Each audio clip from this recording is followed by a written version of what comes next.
The file landed on Director Marcus Thorne's desk with a thud that echoed in the silence of his office. He looked up from his morning coffee to see Agent Sarah Chin standing before him, her expression unreadable as always. "Another one?" Thorne asked, already knowing the answer. Chin nodded. Dr. Elena Rodriguez, 34, astrophysicist from MIT. Vanished from her secured laboratory 3 nights ago. No forced entry, no witnesses, no digital footprint. Just like the others. Thorne rubbed his temples, the familiar headache beginning to form behind his eyes. That makes 17 in the past 8 months. All highly intelligent women, all specialists in fields ranging from genetics to quantum physics, all disappeared without a trace.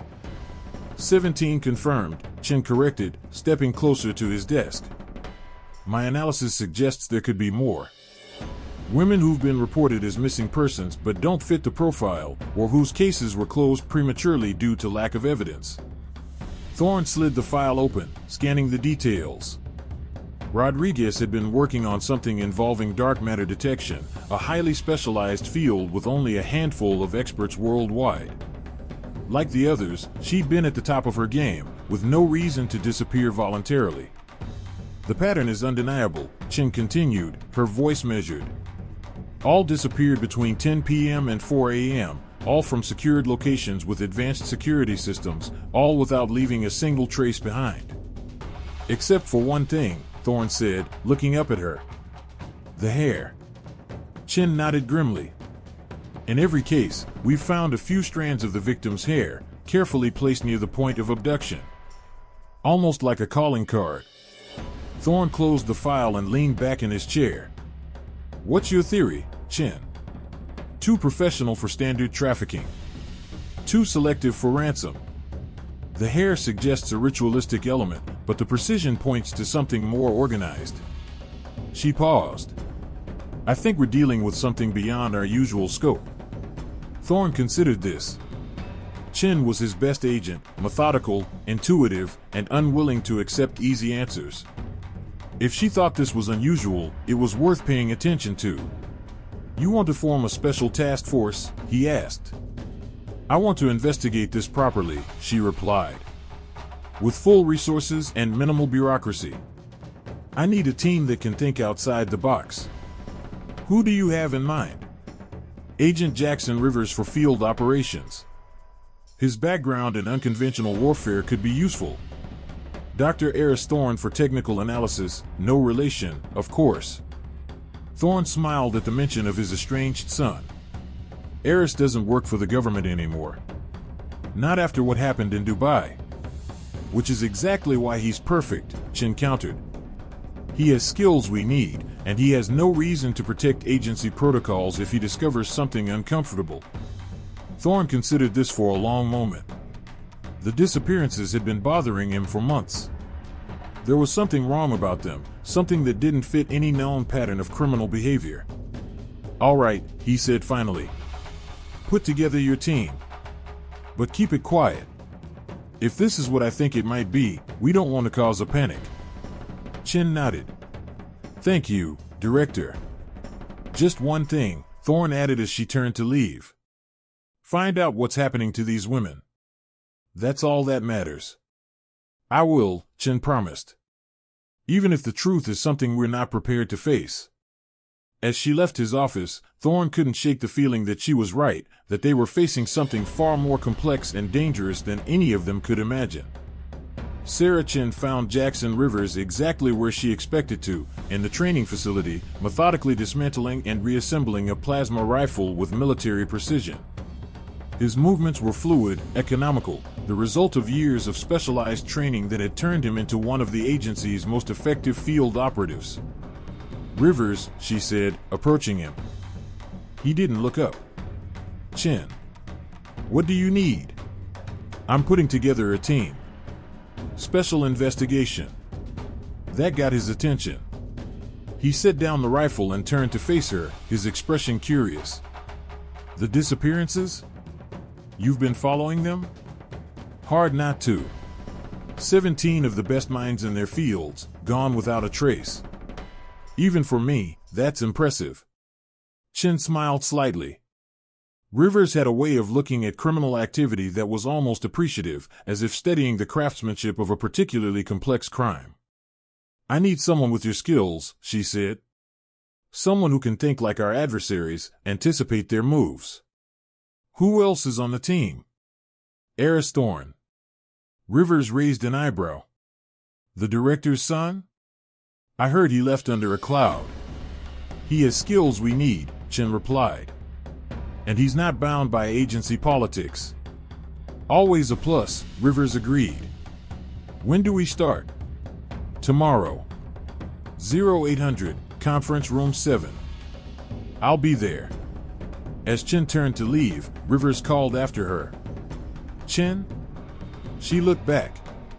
Whatever this is, he said, his expression serious for once. It's big. The kind of big that changes things. I know, she replied. That's why I need the best. Finding Eris Thorne proved more challenging. He wasn't at his downtown apartment or the university where he occasionally guest lectured. Chen finally tracked him to a small electronics shop in a less than reputable part of town, where he was arguing with the owner about the merits of quantum processors versus traditional binary systems. Eris, she said, approaching him. He turned, his face breaking into a wry smile. Sarah Chen. To what do I owe the honor? Has my father finally decided to have me eliminated? Nothing so dramatic, she replied, ignoring his jibe. I need your expertise. My expertise is expensive, he said, turning back to the circuit board he'd been examining. And I don't work for the government anymore. This isn't government work, Chen said quietly. Not officially. That got his attention. He set down his tools and faced her fully. What kind of not official? The kind that could change everything we know about our place in the universe. Eris studied her for a long moment. He'd known Chen for years, respected her intelligence and integrity. If she was coming to him with something like this, it was serious. Tell me more, he said. Not here, she replied. Tomorrow. Conference Room 7. 0800. He considered this, then nodded slowly. I'll be there. But if this is some kind of trick. It's not, she assured him. And you'll want to be part of it. As she left the shop, Chen felt a mixture of relief and apprehension. Her team was coming together, but she couldn't shake the feeling that they were stepping into something far beyond their experience, something that might not only challenge their skills but their understanding of reality itself. The conference room was sterile and white, exactly the kind of environment Eris Thorne had left behind years ago. He arrived precisely at 0800, finding Sarah Chen already there, setting up a display system. Jackson Rivers arrived a minute later, carrying a steaming cup of coffee and looking completely at ease. Glad you could both make it, Chen began, dimming the lights. What I'm about to show you is classified at the highest level. It doesn't leave this room. The screen behind her came to life, displaying images of the 17 missing women. All highly intelligent specialists in their fields, Chen explained. All disappeared under impossible circumstances. No witnesses, no digital footprint, no forced entry. Impossible circumstances don't exist, Rivers countered. Just circumstances we don't yet understand. Precisely, Chen agreed. Which is why you're both here. She clicked to the next slide, a map showing the disappearance locations, spread across 3 continents. No geographic pattern, she noted. But there is a temporal pattern. All abductions occurred between 10 p.m. and 4 a.m. local time, and all within a 72-hour window of significant astronomical events. Eris leaned forward. What kind of events? Solar flares, meteor showers, unusual planetary alignments, Chen replied. Events that would cause atmospheric disturbances and potentially interfere with electronic monitoring systems. Professional, Rivers noted. Using natural phenomena as cover. That's not all, Chen continued, bringing up another image, a microscopic analysis of hair found at each abduction site. We found traces of an unknown substance on each sample. Something that doesn't match any known chemical compound. Eris stood and approached the screen. Can you enhance the molecular structure? Chen nodded, manipulating the display. The image zoomed in, revealing a complex lattice of interconnected atoms arranged in a pattern that defied known chemistry. I've never seen anything like it, Eris admitted. The bonds between these atoms, they shouldn't be stable under normal conditions.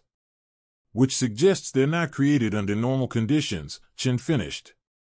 Rivers had been quiet, studying the images with intense focus. The hair, he said suddenly. Why leave it behind? It's too deliberate to be accidental. That's what bothers me most, Chen admitted. It's almost like a signature. A calling card. Or a message, Eris added. Something we're meant to understand but can't yet. Chen brought up the final slide, a timeline of the disappearances, with notes about each victim. I need you to help me understand what's happening here, she said. Rivers, I need you to analyze the abduction methods. Find the pattern, find the weakness. Eris, I need you to identify that unknown substance. If we can figure out what it is, we might understand who, or what, we're dealing with. And if we discover this is something beyond human capability? Eris asked quietly. Chen met his gaze. Then we deal with that too. Whatever it takes. As the meeting concluded, each member of the team knew they were embarking on an investigation that would test not only their skills but their understanding of the world itself. None of them could have imagined just how profoundly their perceptions were about to change. The investigation began in earnest the following week. Rivers established a temporary command center in a secure facility, while Eris set up a laboratory to analyze the mysterious substance found on the hair samples.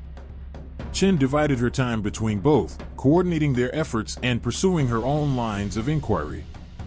She started by re-examining the crime scenes, or what passed for crime scenes in these unusual abductions.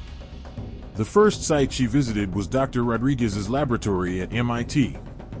The room had been sealed since the disappearance, preserved exactly as it had been found. Chen walked through the space slowly, observing everything with practiced eyes. Rodriguez had been working late, as evidenced by the cold coffee cup on her desk and the activated computer terminal. Security logs showed she had been alone in the building after 9 p.m. No one had entered or left until the cleaning crew discovered her absence at 6 a.m. But something didn't add up. Chen examined the security system, state-of-the-art biometric scanners, motion detectors, and pressure sensors. No one could have entered without triggering multiple alerts. Unless they knew how to bypass the system. Chen examined the door frame carefully, running her fingers along the edges. There it was, a microscopic distortion in the metal, almost invisible to the naked eye.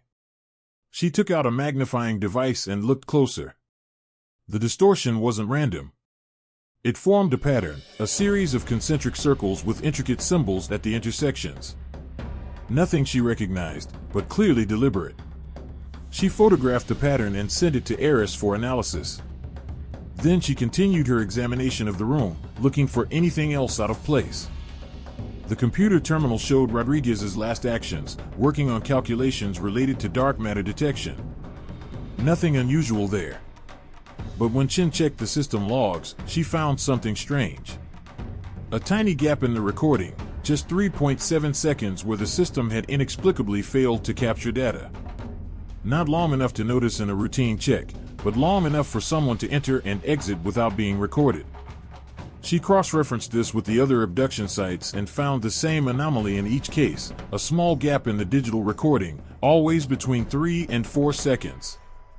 Whatever was taking these women, it was using technology far beyond anything they'd encountered before. Meanwhile, Rivers was making his own discoveries. He'd analyzed the abduction patterns and found something Chen had missed. They're not random, he explained when she returned to the command center. The locations, the timing, it's all deliberate. He brought up a three-dimensional holographic display showing the abduction sites. Each location was chosen for specific reasons, he continued. Isolated areas with minimal security patrols but advanced technological infrastructure. Places where a brief system failure wouldn't immediately trigger alarms. And the timing? Chen asked. Always during periods of reduced staff activity, Rivers explained. But more importantly, always when local atmospheric conditions were optimal for something. Optimal for what? Rivers brought up weather data for each abduction. Ionization levels in the upper atmosphere were unusually high during each abduction. High enough to interfere with certain types of electronic monitoring. Or to power something, Chen suggested. Exactly, Rivers agreed. Something that requires a significant amount of energy but needs to remain undetected. Eris arrived at that moment, looking excited. I've identified the substance, he announced, bringing up the molecular structure on the display. It's not from Earth. Chen and Rivers exchanged glances. Are you certain? Chen asked. Absolutely, Eris confirmed. The atomic arrangement is unlike anything found in terrestrial chemistry. The bonds between atoms are stabilized by what appears to be quantum entanglement. Meaning? Rivers asked. Meaning this substance shouldn't be stable under normal conditions, Eris explained. It requires an energy source and a level of technological sophistication far beyond anything we currently possess. He zoomed in on the structure. But that's not the most interesting part. When I analyzed the pattern of the symbols Chen found at the laboratory, I discovered they match the molecular structure of this substance. They're a form of chemical notation. Whoever is leaving these markings is essentially signing their work with the chemical composition of their technology, Chen realized. Exactly, Eris agreed. And based on my analysis, this technology is not human. The implications hung in the air between them. If Eris was right, they were dealing with something, or someone, from beyond Earth. We need to expand our investigation, Chen said finally. Eris, I need you to find everything you can about this substance and what it might be used for. Rivers, analyze the abduction sites again, looking for any patterns that might suggest where they'll strike next.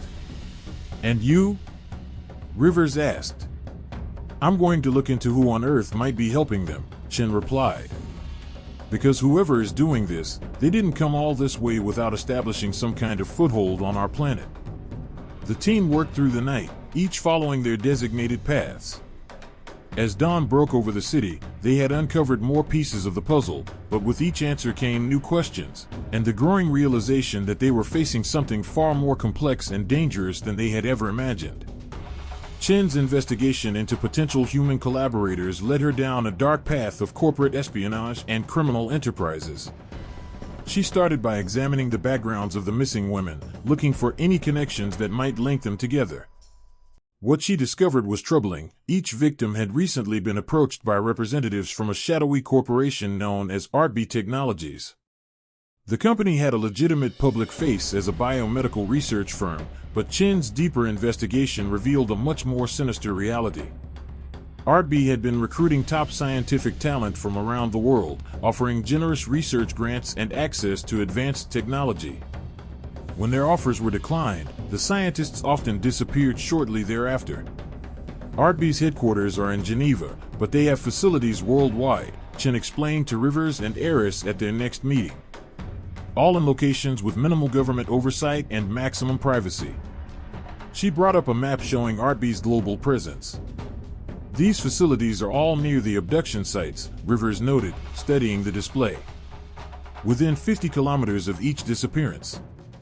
Exactly, Chen confirmed.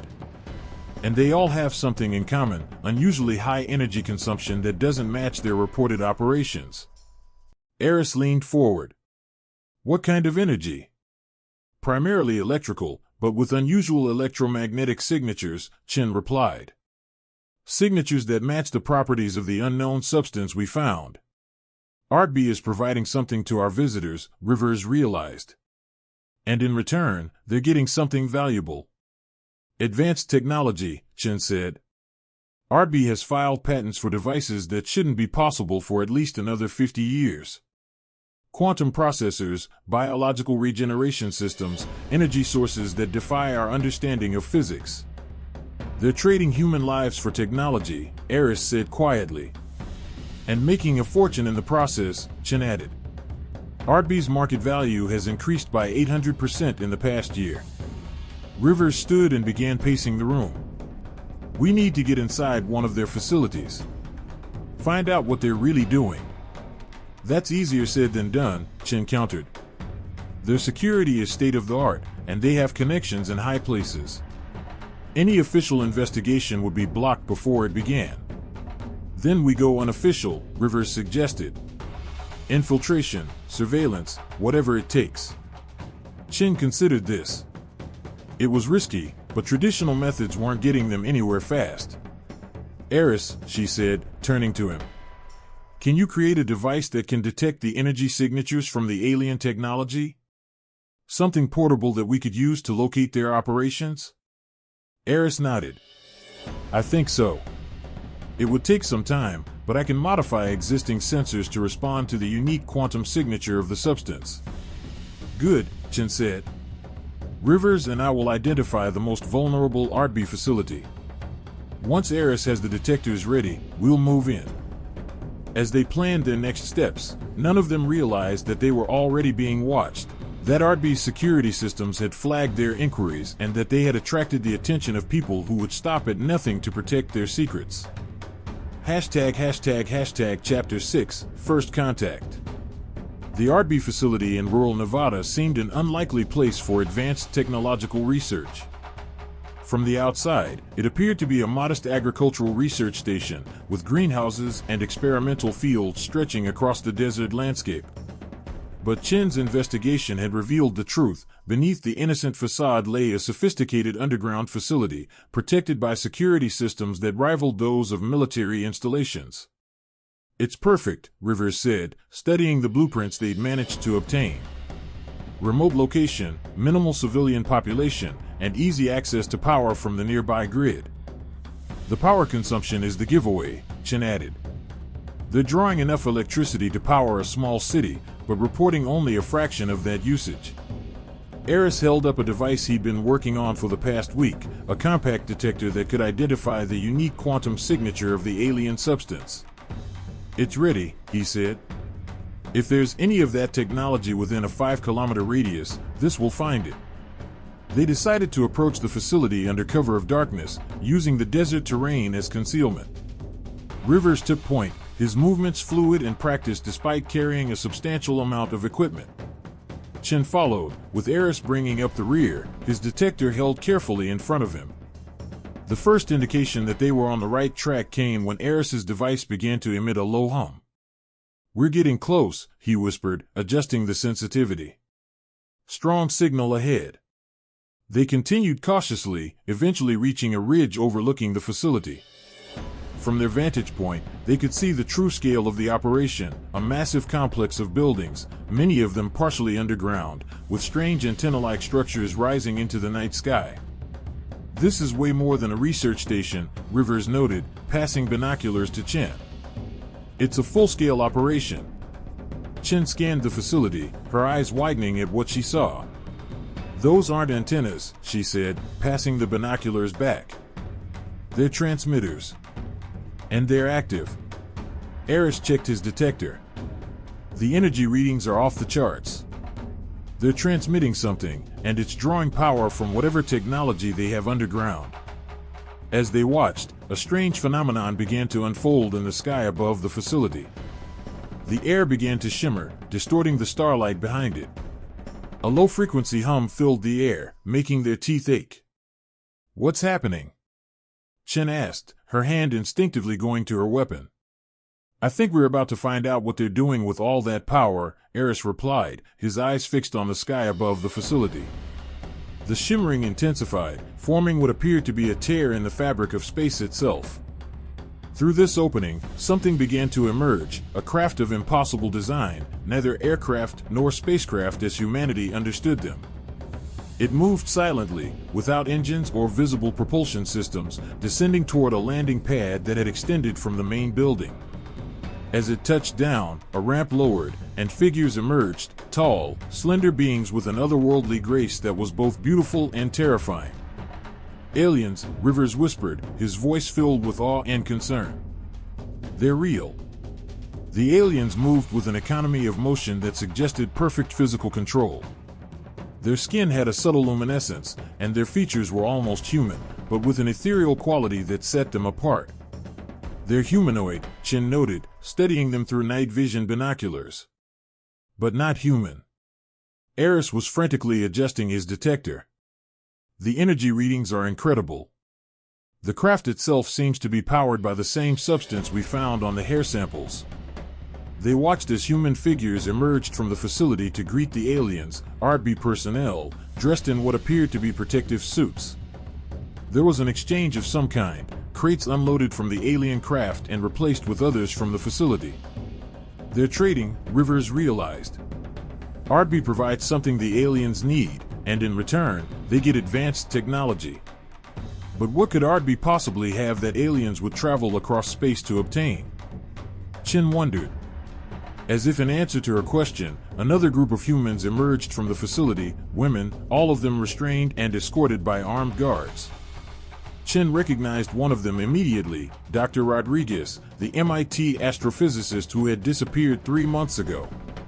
"They're trading people," Chin said, her voice cold with fury. "The missing women, they're being given to the aliens." The realization hit them with full force. This wasn't just abduction, it was human trafficking on an interplanetary scale. "We have to do something," Rivers said, already checking his weapon. "Not here, not now," Chin cautioned. "We're not prepared for a confrontation, and we don't have enough information." "Then what do we do?" "Watch, learn, and plan," Chin replied. "We know what they're doing now. We know who's involved. And we know where they operate." She took one last look at the scene below, at the women being led onto the alien craft, at the RB personnel overseeing the exchange, at the aliens themselves with their inscrutable expressions. "Tomorrow," she said, her voice filled with determination, "we come back with a team and the authority to shut this down for good." As they retreated back into the desert night, none of them could have imagined that their discovery was merely the tip of the iceberg, that what they had witnessed was just one small part of a much larger conspiracy with implications that would challenge not only their understanding of the universe but humanity's place within it. Director Marcus Thorne listened to Chin's report with an expression that grew increasingly grim. When she finished, he remained silent for a long moment, processing the implications of what she had revealed. "Are you certain?" he asked finally, his voice low. "Completely," Chin replied. "Rivers and Eris both witnessed the exchange. We have recordings and energy readings to confirm it." Thorne stood and walked to the window of his office, looking out over the city lights below. The sun was beginning to rise, casting a pale glow over the landscape. "Do you realize what this means?" he asked, still facing away from them. "First contact with an extraterrestrial civilization, and it's not peaceful exploration or scientific exchange, it's human trafficking. RB is facilitating it," Rivers added. "Trading women for advanced technology." Thorne turned back to face them, his expression troubled. "The political implications are staggering. If this gets out, it could cause global panic. Governments would fall, economies would collapse. We can't let that happen," Chin said firmly. "But we can't let this continue either." Thorne nodded slowly. "You're right. We need to act, but we need to act carefully." He returned to his desk and activated a secure communication system. "I'm authorizing a full-scale operation against RB. But it needs to be precise, surgical, and deniable." He looked directly at Chin. "You'll lead it. Rivers, you'll handle tactical operations. Eris, I need you to develop countermeasures against their technology." "And the aliens?" Chin asked. "We'll deal with them when the time comes," Thorne replied. "First, we need to shut down the human element of this operation." He paused, then added, "There's something you should know. RB has powerful connections. Some of our own government officials may be involved, either knowingly or as unwitting pawns. Which means we can't trust anyone outside this room," Rivers realized. "Exactly," Thorne confirmed. "This operation needs to be completely off the books. Plausible deniability for everyone involved." Chin nodded. "When do we start?" "Immediately," Thorne replied. But be careful. If Ardby has access to alien technology, they may have capabilities we can't anticipate. As they left his office, Chen felt the weight of what they were undertaking settle upon her shoulders. They were going up against a corporation with advanced technology and powerful connections, possibly including elements within their own government. And behind Ardby stood aliens whose motives and capabilities were still largely unknown. It was a mission that could change the course of human history, for better or worse. And failure was not an option. Chapter 8, Preparations. The next 2 weeks were a blur of activity as the team prepared for their assault on the Ardby facility. They worked from a secure location, completely cut off from normal channels of communication. Rivers coordinated tactical planning, studying the facility layouts and identifying potential entry points, security weaknesses, and strategic objectives. Their security systems are advanced, he explained during one briefing, pointing to a holographic display of the Nevada facility. But not impenetrable. They rely heavily on automated systems, which means they have vulnerabilities. He highlighted several potential access points. These maintenance tunnels aren't monitored by the primary security network. If we can access them, we can infiltrate the facility without triggering immediate alerts. What about underground sections? Chen asked. That's where the main operations are likely happening. That's the challenge, Rivers admitted. The underground levels are protected by systems we don't fully understand. Some kind of energy field that deflects conventional scanning. We're working on that, Eris put in. He had been almost obsessively studying the energy readings from the alien technology, trying to develop countermeasures. I've identified the frequency of the energy field, he explained, bringing up complex wave patterns on the display. If we can generate a counter-frequency, we should be able to disrupt it temporarily. Temporarily is all we'll need, Rivers said with a grim smile. Chen had been focusing on the human element of the operation, identifying key Ardby personnel and studying their patterns of behavior. The facility is run by a man named Sebastian Thorne, she explained, ignoring the irony of the name. Former military intelligence officer, dishonorably discharged for unethical experimentation. He's the link between Ardby and the aliens. Any relation? Rivers asked with a glance at Eris. Distant, Eris replied. Very distant. And not a branch of the family we claim. Thorne reports directly to Ardby CEO, Marcus Blackwell, Chen continued. But Blackwell rarely visits the facility himself. He leaves the day-to-day operations to Thorne. We need to capture Thorne alive, Rivers said. He's our best source of information about the full scope of the operation. And we need to rescue the women being held there, Chen added. That's our primary objective. As their planning continued, Eris made a breakthrough in understanding the alien technology. It's not just power generation, he explained excitedly one day. The substance creates a temporary bridge between dimensions. That's how the aliens travel here without conventional spacecraft. A wormhole? Chen asked. Not exactly, Eris clarified. More like a dimensional fold.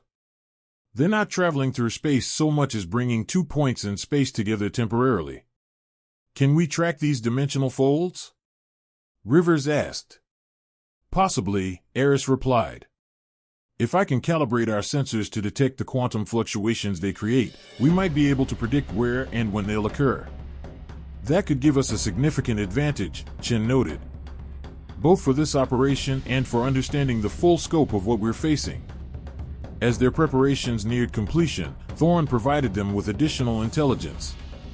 We've identified other Ardby facilities, he explained during a secure video conference. At least 6 others worldwide, all operating with similar patterns of energy consumption and security. Are they all involved in the trafficking? Chen asked. We believe so, Thorne confirmed. But the Nevada facility appears to be the primary hub. If we can shut it down, we may disrupt the entire operation. What about government involvement? Rivers asked. You mentioned some officials might be compromised. Thorne's expression grew grim. That's an ongoing investigation. For now, operate on the assumption that any official channels might be compromised. Trust no one outside your team. As the conference ended, Chen felt the weight of their mission settle more heavily upon her. They were going in with limited intelligence, facing technology they barely understood, with the knowledge that elements within their own government might be working against them. It was the most dangerous mission any of them had ever undertaken, with stakes that extended far beyond their own lives or even national security. The future of humanity itself could hang in the balance. Everyone gets some rest, she told her team. Tomorrow, we move out. The operation began at 0200 hours, under the cover of darkness and with the moon providing minimal illumination. The team approached the RB facility in a specialized vehicle designed to evade detection, its surface coated with experimental materials that absorbed radar and other detection methods. Rivers led the way, his movements precise and economical despite the weight of his equipment. Chen followed close behind, with Eris bringing up the rear, carrying the device he had developed to counter the facility's security systems. They reached the maintenance tunnel Rivers had identified without incident. The entrance was concealed behind a false rock formation, designed to blend in with the surrounding desert landscape. Security cameras cycle every 37 seconds, Rivers whispered, checking his watch. We have a 12-second window to get inside. He worked quickly on the lock mechanism, his fingers moving with practiced speed. The door clicked open just as the camera began to turn away from their position. Inside, he commanded, holding the door for Chen and Eris before following them in and securing it behind them. The maintenance tunnel was dark and cramped, filled with the sound of machinery operating somewhere in the distance. Rivers activated a small light, just enough to see by without attracting attention. This way, he said, leading them deeper into the tunnel system. The underground levels are accessed through a service elevator about 200 meters from here. As they moved through the tunnels, Eris continuously monitored his device, watching for any signs of the energy fields that protected the underground sections. We're getting close to the first security barrier, he warned. I need to calibrate the counter frequency. He worked quickly, adjusting dials and entering commands into a small keypad. The device began to emit a low hum, barely audible but somehow unsettling. That should disrupt the field for approximately 90 seconds, Eris said. More than enough time to get through, but we'll need to move quickly.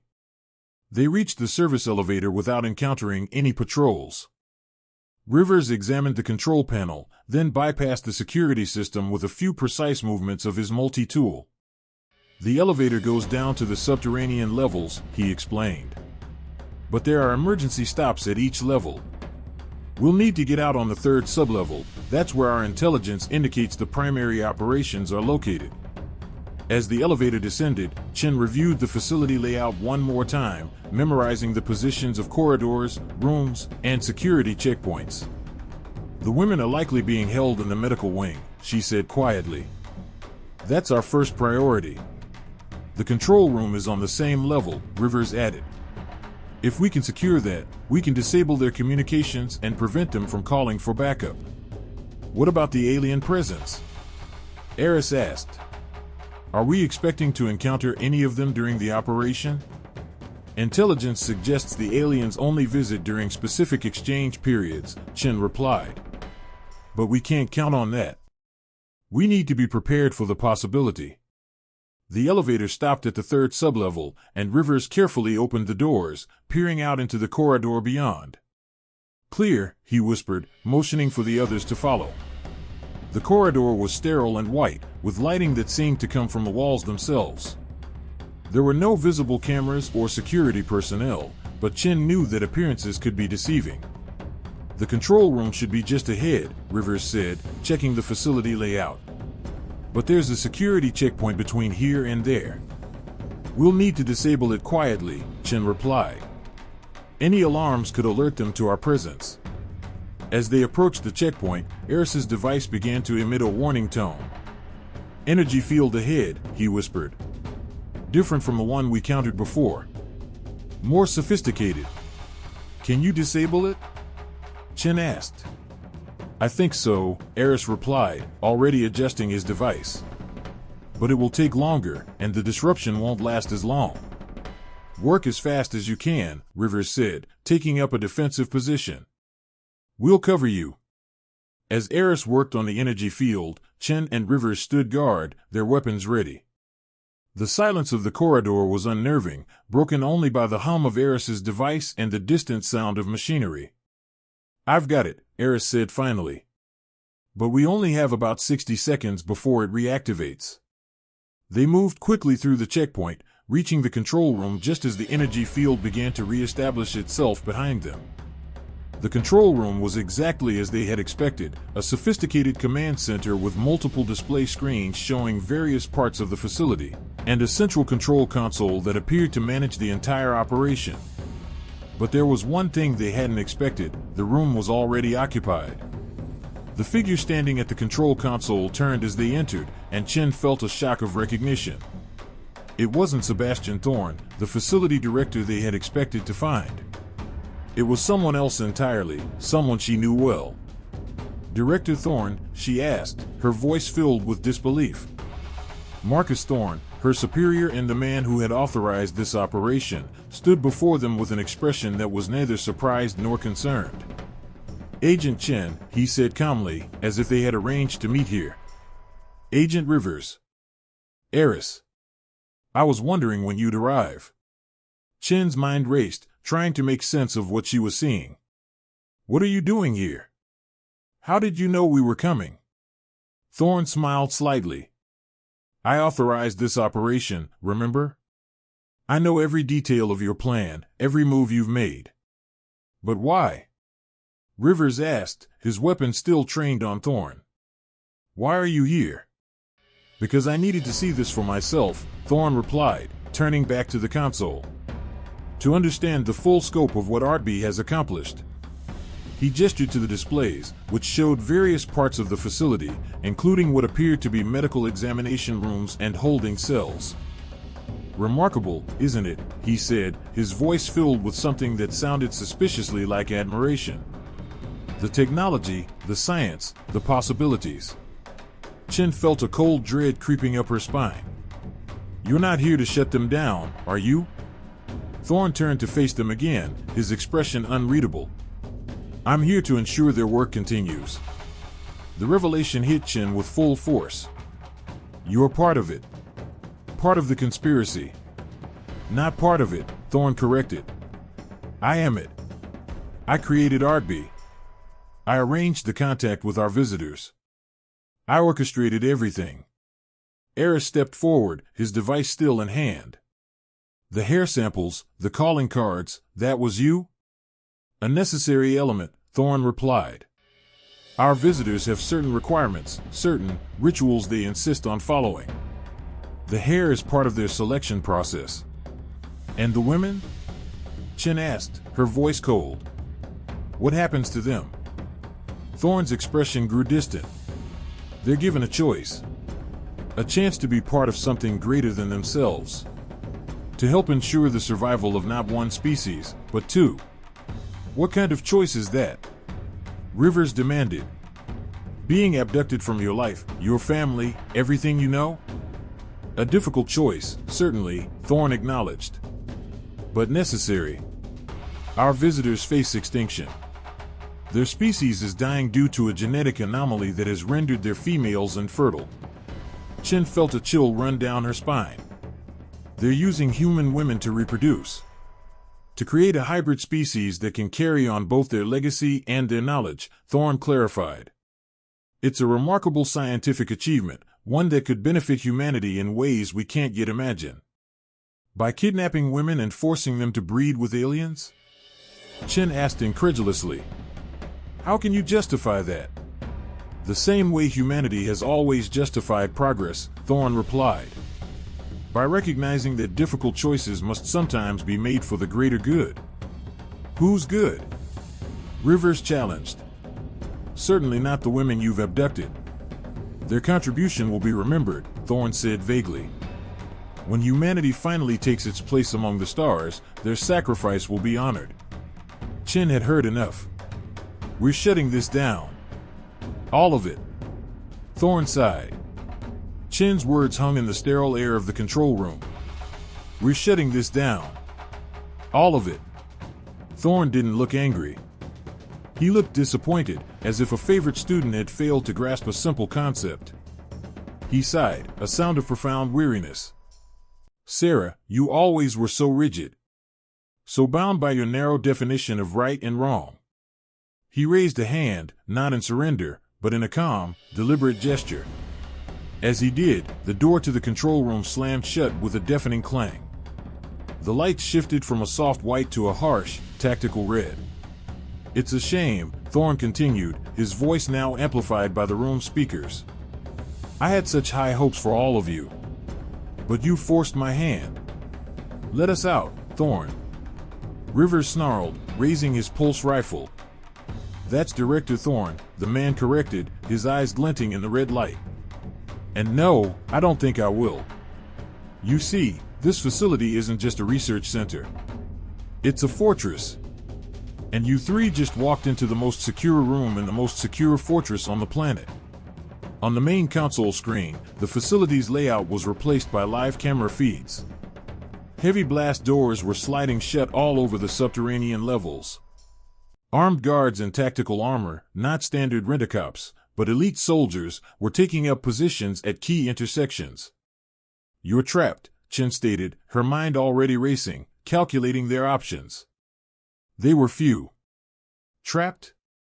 Thorn chuckled, a dry, rasping sound. No, you're trapped. I'm exactly where I need to be.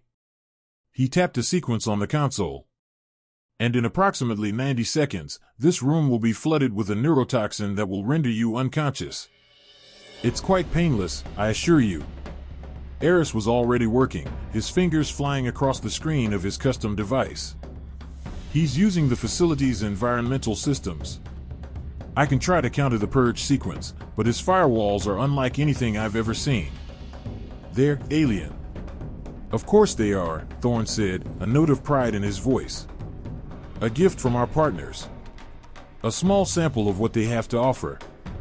Rivers wasn't waiting for tech. He moved with explosive speed, not towards Thorn, but towards a wall panel he'd identified on the schematic. The ventilation control is local.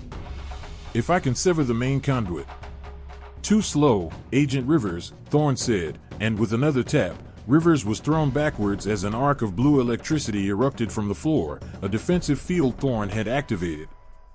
Rivers hit the wall hard but was on his feet a second later, shaken but unhurt. The floor is electrified, Thorn explained calmly. The doors are sealed. The air is becoming your enemy. Your only way out is through me. And I have no intention of letting you leave. Chen's eyes locked with Thorn's. She saw no madness there, only a chilling, unshakable conviction. He genuinely believed he was the hero of this story. Why, Marcus, she asked, her voice low and intense, using his first name as a weapon. Why betray everything you swore to protect? Betray? He laughed, a genuine, disconcerting laugh. I'm elevating it. Humanity is a child species, Sarah. We're squabbling on a single rock, fighting over resources and borders while a universe of possibilities awaits us. Our partners offered us a key to the future, a seat at the cosmic table. All they asked for in return was a chance to survive. By enslaving our women. Chen shot back. By giving them a purpose greater than they could ever imagine. Thorn's voice rose, filled with a fervent passion. Don't you see? This isn't about individuals. It's about species. It's about the survival of two intelligent races, intertwined for eternity. It's the most important biological experiment in history. Eris looked up from his device, his face pale. I can't stop the purge sequence from here. The system is too integrated with the alien tech. But I think I can reroute it. Divert the gas away from this room and into the main power conduit. It'll cause a massive feedback loop, but it might buy us time. Do it, Chen commanded. It could cause a cascade failure throughout the facility, Eris warned. Good, Rivers growled, checking his weapon's power cell. Might be the only chance we get. Thorn watched them, a look of pity on his face. It's futile. Even if you survive the gas, my guards are already outside. And our otherworldly associates are due to arrive any moment for their next delivery. You've simply come to the wrong place at the wrong time. We'll see about that, Chen said, pulling her sidearm. Eris, on my mark. Rivers, be ready to breach that panel. We're not dying down here. The seconds ticked by, each one an eternity. The low hum of the ventilation system changed pitch, signaling the imminent release of the gas. Thorn smiled, certain of his victory. Now, Eris. Chen yelled. Eris slammed his hand down on his device. For a moment, nothing happened. Then, a low groan echoed through the facility's structure. The lights in the control room flickered violently before stabilizing on the emergency red. The feedback loop has begun, Eris said, his voice tight with concentration. I've locked Thorn out of primary environmental controls, but he still has security. As if on cue, the control room door shuttered under a heavy impact from the outside. They're cutting through, Rivers said, shouldering his rifle. Eris, how long until the system overloads? 2 minutes, maybe 3. The alien tech is regulating the surge. It's fighting me. Then we make our own door, Chen decided. Rivers, that panel. Now. Rivers didn't hesitate. He placed a shaped charge from his kit onto the wall panel, a small, explosive disc designed to blow inward without causing a wider collapse. Chen and Eris took cover behind the central console. Fire in the hole. Rivers yelled. The explosion was deafening in the confined space, a sharp crump that ripped through the metal wall. Shrapnel and smoke filled the air. When it cleared, a jagged, 3-foot hole gaped in the wall, revealing a darkened service corridor beyond, sparking with severed electrical conduits. Thorn stared in disbelief. You'll kill us all. The entire facility could go critical. That's a risk we're willing to take, Chen said, firing a covering shot towards the main door as it began to glow red from the cutting torch outside. Eris, you're with me. We're going for the medical wing. We find those women. Rivers nodded, understanding his role instantly. I'll handle Thorn and his welcoming party. Try not to bring the whole place down on my head. No promises, Chen grunted as she squeezed through the hole, Eris right behind her. The corridor was a chaos of exposed wiring and emergency lighting. Alarms blared, a deafening symphony of alerts. The medical wing is on the other side of the complex, Eris yelled over the noise, checking a schematic on his datapad. We'll have to cross the main atrium. Lead the way, Chen commanded, her weapon held ready. Behind them, they heard the main control room door finally breach, followed by the sound of Rivers opening fire. The battle had begun. Rivers didn't wait for them to pour in. He kicked over the heavy central console, using it as a barricade. The first guard through the door was met with a 3-round burst that dropped him instantly.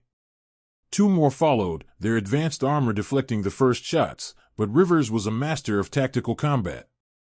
He switched to armor-piercing rounds, his shots finding the weak points at the joints and neck. Thorn watched from his protected corner, his face a mask of fury. Fool! You're destroying decades of work. Looks like I'm improving the place, Rivers retorted, ducking as a volley of plasma fire scorched the wall behind him. The guards had energy weapons, a gift from their alien partners. He needed to end this, fast. He pulled a flashbang grenade from his belt, primed it, and tossed it towards the doorway. There was a blinding flash and a deafening bang. Rivers was already moving, vaulting over the console and charging through the disoriented guards.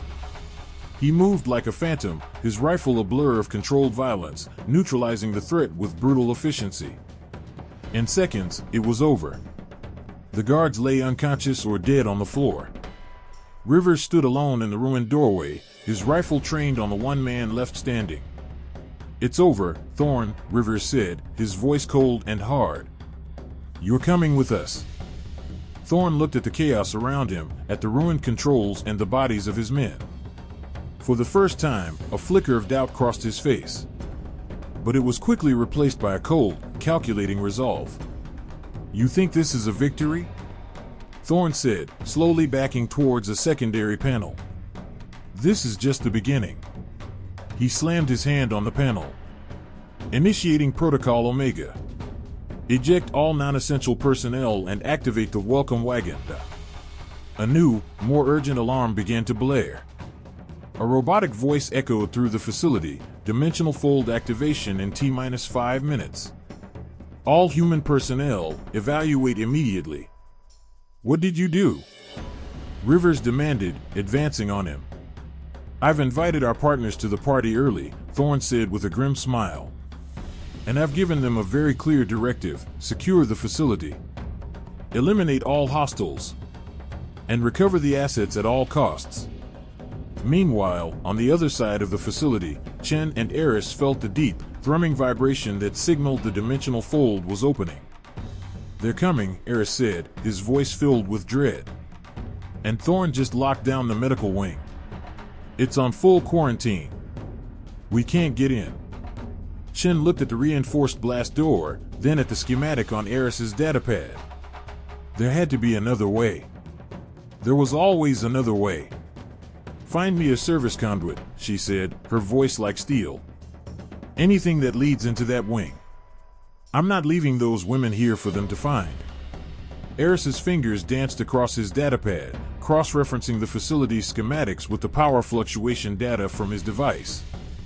There's a maintenance shaft for the bio-waste disposal system. It runs directly underneath the medical wing's primary observation room. Disgusting, but it'll work, Chen said without hesitation. Let's go. They found the access panel hidden behind a false wall. The smell that hit them when they opened it was foul, a combination of chemical sterilizers and organic decay. The shaft was narrow and dark, a ladder bolted to the side disappearing into the gloom below. After you, Chen said with a wry look at Eris. Age before beauty, he retorted, already starting his descent. The ladder was slick with moisture, and the darkness was absolute. They moved in silence, the only sounds the clanking of their boots on the metal rungs and the distant, throbbing hum of the dimensional fold. The vibration grew stronger with every passing second, resonating in their bones. They descended for what felt like an eternity before reaching the designated level. Eris located the hatch leading to the observation room. It was locked, of course. Stand back, Chen whispered, pulling a small, circular device from her pack. She placed it on the hatch. It was a sonic resonator, designed to shatter locks without a large explosion. A high-pitched whine filled the shaft, followed by a quiet click. The hatch was open. Chen pushed it open and peered into the room beyond. It was dark, lit only by the eerie glow of monitors. The room was empty. She swung herself up into the observation room, her weapon sweeping the area. Eris followed, pulling the hatch quietly shut behind them. They were in a small, glass-walled gallery overlooking a large, sterile room that looked like a bizarre combination of a high-tech hospital ward and a laboratory. And in that room, Chen saw the true, soul-crushing horror of Thorne's experiment. About a dozen women were there. Some were strapped to beds, IVs in their arms, their bellies swollen with unnatural pregnancies. Others sat in a daze on the floor, their eyes vacant, their bodies marked by the same faint, glowing pattern she had seen on the aliens in the desert. They were all naked, their heads shaved, their identities stripped away. Chen felt a wave of nausea and a cold, burning rage. This wasn't a biological experiment. It was a farm. A human farm. On one of the beds, a woman stirred, her eyes focusing on the window. It was Dr. Elena Rodriguez. Her face was pale and thin, but her eyes burned with a fierce intelligence that hadn't been extinguished. Who are you?" she mouthed, her voice too weak to carry through the glass. Chen pressed a button on the control panel in the observation room, activating the intercom. "Dr. Rodriguez? My name is Agent Sarah Chen. We're here to get you out." A flicker of hope appeared in the scientist's eyes, followed by a wave of fear.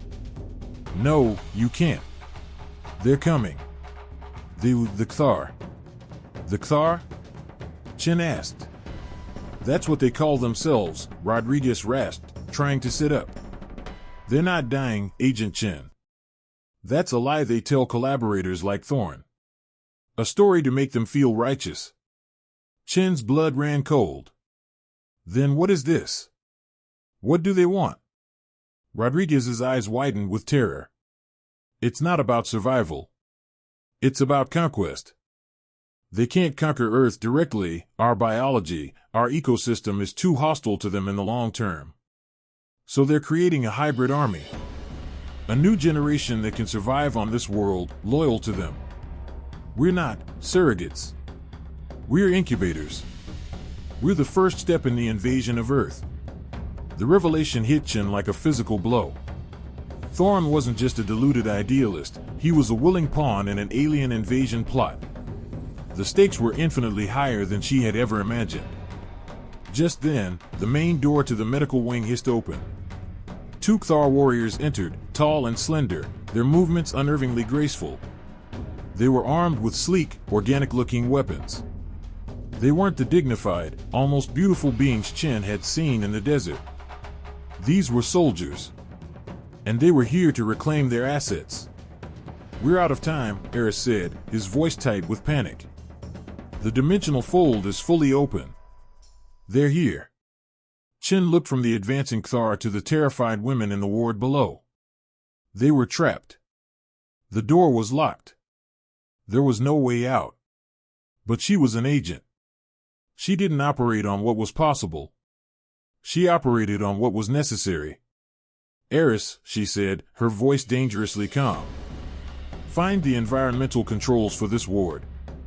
Flood it with sedative gas. Now. It'll knock out the women, too," he protested. "It's better than the alternative," Chin said, raising her rifle and aiming at the glass. "I'm going to make them a new door." While Chin prepared to breach the observation room, Rivers was having his own problems with Director Thorn. The older man was surprisingly agile, darting through the ruined control room and triggering secondary security systems. "Your primitive tactics are useless, Agent Rivers." Thorn shouted over the blaring alarms as he sealed himself behind another reinforced barrier. "You cannot comprehend the forces you're meddling with." Rivers ignored him, focusing on the barrier. It was a sliding door made of a composite material he didn't recognize. Standard breaching charges wouldn't work. He needed to find a control panel, a weak spot, anything. His comms crackled to life. It was Chin. "Rivers, we have a major problem. Thorn's been played. The aliens aren't refugees, they're invaders. This is a colonization plot. They're creating a hybrid army." Rivers felt a chill that had nothing to do with the facility's temperature. It all clicked into place, the advanced tech, the secrecy, the trafficking. It wasn't a deal, it was a setup. "I'm dealing with the mastermind right now," Rivers replied grimly. "He's locked himself in." "What's your status?" "I'm about to breach the medical ward to rescue the women. The Kthar are here." "Be careful," Rivers said. "I'll try to get to Thorn and get the full story. Maybe he can help us stop this." "Good luck," Chin signed off. Rivers turned his attention back to the barrier. He couldn't blast his way through, but maybe he could fool his way through. He examined the wall next to the door, finding a small access panel for the security wiring. It was a long shot, but if he could splice into the system. Meanwhile, Eris had found the environmental controls. "I'm in, Chin. I can flood the ward, but the system is asking for a high-level authorization code. Thorn must have locked it down. Can you bypass it?" Chin asked, her rifle steady. "I'm trying, but the alien tech is integrated into the security protocols. It's like trying to hack a living organism." Down below, the Kthar warriors were moving methodically through the ward, checking on the captive women. One of them stopped at Dr. Rodriguez's bed, its elongated fingers reaching out to touch her swollen belly. Rodriguez flinched away, a look of pure terror on her face. That was all Chin needed to see.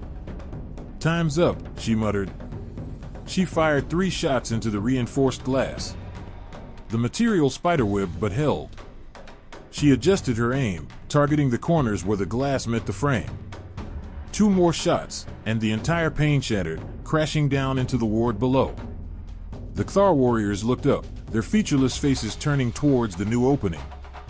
They raised their weapons, but Chen was already moving, swinging through the broken window and landing in a crouch on the floor below.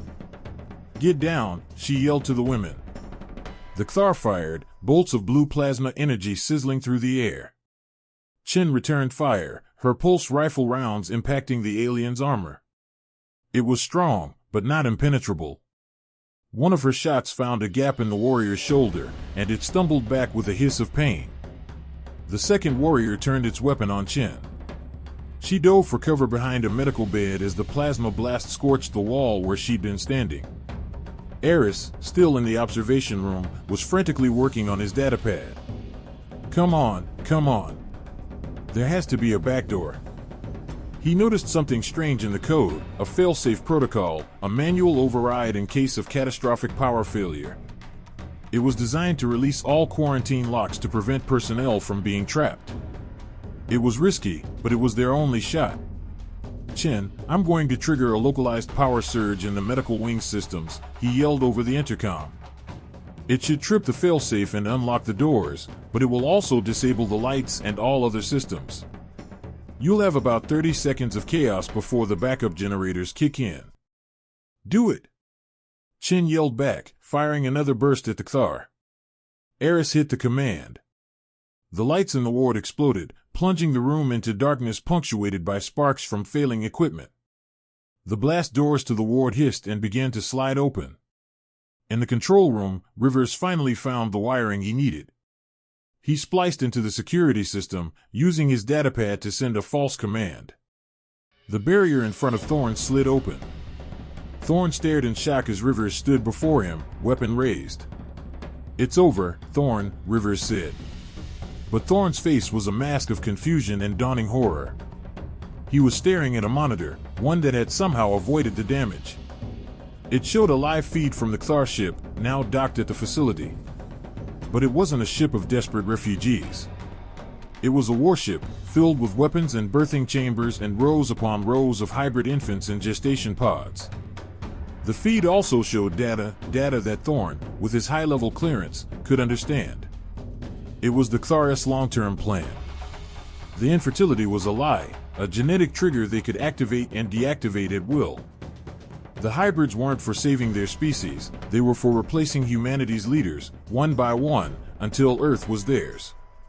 "My God," Thorne whispered, the blood draining from his face.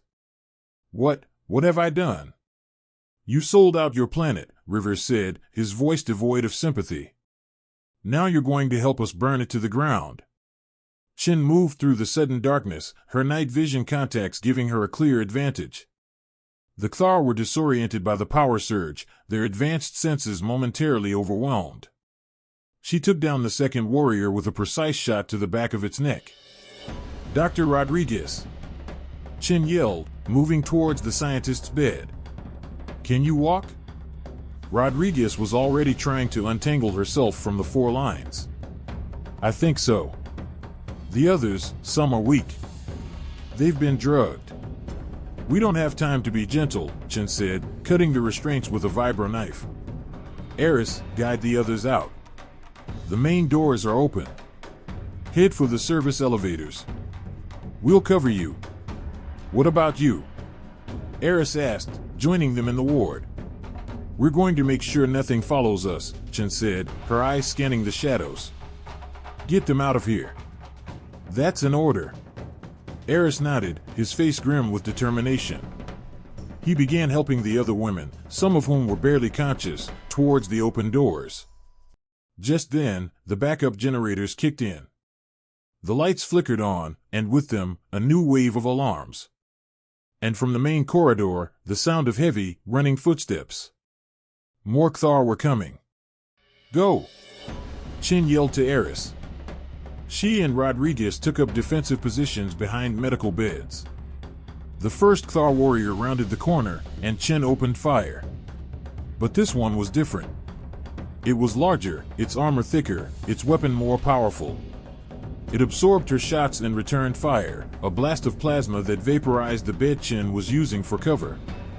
She and Rodriguez dove for new cover as more warriors entered the ward. They were pinned down, outgunned. In the control room, Thorne was broken. The truth had shattered his delusions of grandeur, leaving only a hollow shell of a man who had doomed his own species. "They played me," he whispered, sinking to his knees. "All this time. I was just a tool." "Get up," Rivers commanded, grabbing him by the collar. "You're going to help us stop them. You're going to tell me how to destroy that ship." Thorne looked up, a flicker of his old self returning, but this time it was fueled by rage, not ambition. The dimensional fold, it's powered by a singularity core. If you overload it, it won't just destroy the ship. It will create a gravitational vortex that will collapse this entire facility into a black hole the size of a marble. "Can you do it?" Rivers asked. Thorne's eyes darted to a secondary console, one that was still active. "The core is protected by a quantum encryption key. Only I have access. But, if I initiate the overload sequence, it can't be stopped. We'll have maybe 10 minutes to get out before the whole mountain comes down." "Do it," Rivers said without hesitation. Thorne nodded, his face a mask of grim determination. He moved to the console, his fingers flying across the alien interface. A new alarm began to sound, a high-pitched, piercing wail that signaled a core containment breach. "It's done," Thorne said, turning from the console. "We have 10 minutes." "Let's go," Rivers said, pulling him along. "We have to find Chen and the others." They ran from the control room into a facility now descending into total chaos. Human guards and Kthar warriors were battling each other, a three-way war that had erupted with the news of the core breach. The Kthar, realizing their plan was collapsing, were now trying to escape, fighting past the human security forces who were finally realizing they'd been betrayed. Chen and Rodriguez were still pinned down in the medical ward when the new alarm sounded. "What's that?" Rodriguez yelled over the gunfire. "Sounds like Thorne grew a conscience," Chen replied, firing her last clip at the advancing Kthar. She was down to her sidearm. Just then, Rivers and Thorne appeared at the door. "Chen, let's go. The whole place is going to blow." Chen didn't need to be told twice. She and Rodriguez laid down covering fire as they retreated from the ward. They joined up with Rivers and the broken Thorne, and together they fought their way through the corridors, now a war zone of conflicting factions. They found Eris and the rescued women huddled near the service elevators, which were thankfully still operational. "Go!" Chen yelled, pushing the women into the elevator. "Eris, get them to the surface." "What about you?" Eris asked. "We're right behind you," Chen said, though she knew it was a lie. The elevator could only hold so many. They would have to hold the line here. Rivers, Chen, and Rodriguez took up positions at the elevator doors, buying time for the last of the women to get inside. A Kthar warrior charged them, and Rivers met it head-on, a brutal, close-quarters fight that ended with Rivers driving his combat knife into the alien's chest. The elevator was full. The doors began to close. "Rivers! Chen! Now!" Eris yelled from inside. But they were cut off. A large squad of Kthar warriors, led by a massive commander, blocked their path to the elevator. There was no way they could fight through them and make it. "Go!" Chen yelled to Eris. "Get them out. Tell the director what happened here. Tell him everything." The elevator doors slid shut, leaving Chen, Rivers, Rodriguez, and Thorne alone to face the advancing Kthar. "Well," Rivers said, a grim smile on his face as he reloaded his rifle. "Went out with a bang, didn't we?" Chen stood her ground, her pistol held steady. "Humanity first," she whispered. The Kthar commander raised its weapon, ready to deliver the final blow. As the elevator ascended, Eris pounded on the doors, a desperate, futile gesture. He had left them behind. He had failed. But he had a duty. The rescued women huddled in the corner, their faces a mixture of terror and relief. Dr. Rodriguez, though weak, was already trying to comfort them. "You did the right thing," she said, placing a hand on his shoulder. They knew the risks. They bought us this chance. Eris nodded, his jaw set with a new resolve. He wouldn't let their sacrifice be in vain. Back in the subterranean level, the Kthar commander hesitated. It looked from Chen and Rivers to Thorn, who stood trembling beside them. The commander recognized Thorn. It spoke, its voice a series of clicks and whistles that was translated by a device on its armor. "Collaborator," it hissed. "You have betrayed the Covenant." Thorn looked up, his fear replaced by a sudden, defiant courage. "The Covenant was a lie. You used me. You used all of us." He took a step forward, standing between the Kthar and the agents. "If anyone is going to die here, it will be on my terms." He reached into his jacket and pulled out a small, metallic device. It was a dead man's switch, linked to the Singularity Core. "I told you," Thorn said, his voice ringing with authority. "If I initiate the overload, it can't be stopped. But I didn't tell you everything." He looked at Chen, a flicker of apology in his eyes. "The overload can be accelerated." He pressed the button. The effect was instantaneous. A low hum rapidly escalated into a deafening roar. The very air began to distort, shimmering as reality itself began to tear apart at a subatomic level. The Kthar warriors recoiled in alarm, their weapons forgotten. "Run!" Thorn yelled to Chen and Rivers. "To the secondary escape tunnel. Behind the panel in the wall. Go!" They didn't hesitate.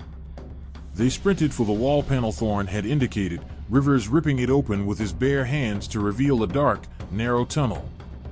"What about you?" Chen yelled over the cataclysmic noise.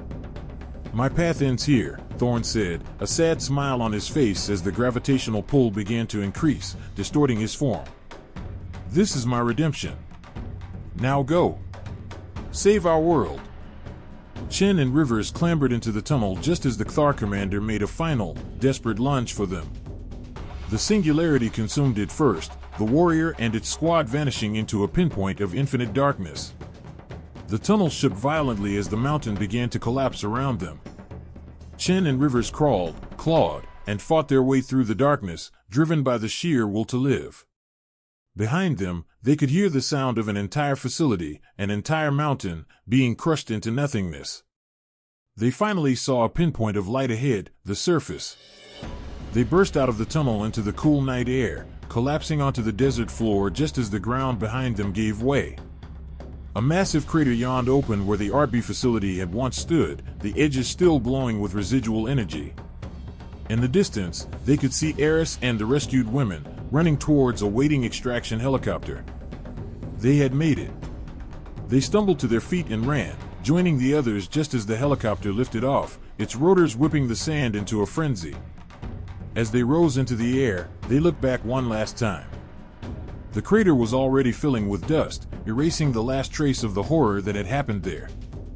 The alien ship, the facility, the conspiracy, it was all gone, consumed by Thorn's final, desperate act. Aboard the helicopter, as the adrenaline faded and the pain of their injuries set in, Chen and Rivers looked at each other. They were alive. They had saved the women. They had stopped the invasion plan. But they had paid a terrible price. Weeks later, a full report was delivered to a secret committee of the U.S. government. Chen, Rivers, and Eris presented their evidence, the testimony of the rescued women, the data Eris had managed to salvage, and their own first-hand accounts. The fallout was immense and silent. HFY Technologies was dismantled, its assets seized, its remaining executives disappearing into black sites. Corrupt officials were quietly exposed and removed. The world never knew how close it had come to a silent, insidious invasion. The team was decorated in a private ceremony, their names and actions classified to the highest level. They were heroes that no one would ever know. Chen was promoted, given Thorn's old position. She now ran the division, her experience shaping a new, more vigilant approach to planetary security. Rivers went back into the field, training a new generation of agents in the kind of unconventional warfare they had faced in the Nevada desert. And Eris Thorn, reconciled with his father's memory and his own legacy, led a new research and development division dedicated to understanding and defending against the technologies that lay beyond their world. One evening, Chen stood on the roof of the agency headquarters, looking out at the city lights. Rivers joined her, handing her a cup of coffee. "Sometimes I wonder if we really won," Chen said quietly. "Thorn's gone, but the Thar are still out there. And they know we're here now." "We won this battle," Rivers said, his voice firm. "We sent a message. Humanity is not for the taking. We're not a farm. We're not an experiment." He looked at her, his expression serious. "And we'll be ready for them next time." Chen nodded, a sense of resolve settling over her. He was right. They had faced the impossible and had triumphed. They had lost friends and confronted unspeakable horrors, but in the end, courage, justice, and freedom had prevailed. The war was far from over. But on this night, under the vast, star-filled sky, humanity had won. And that was enough.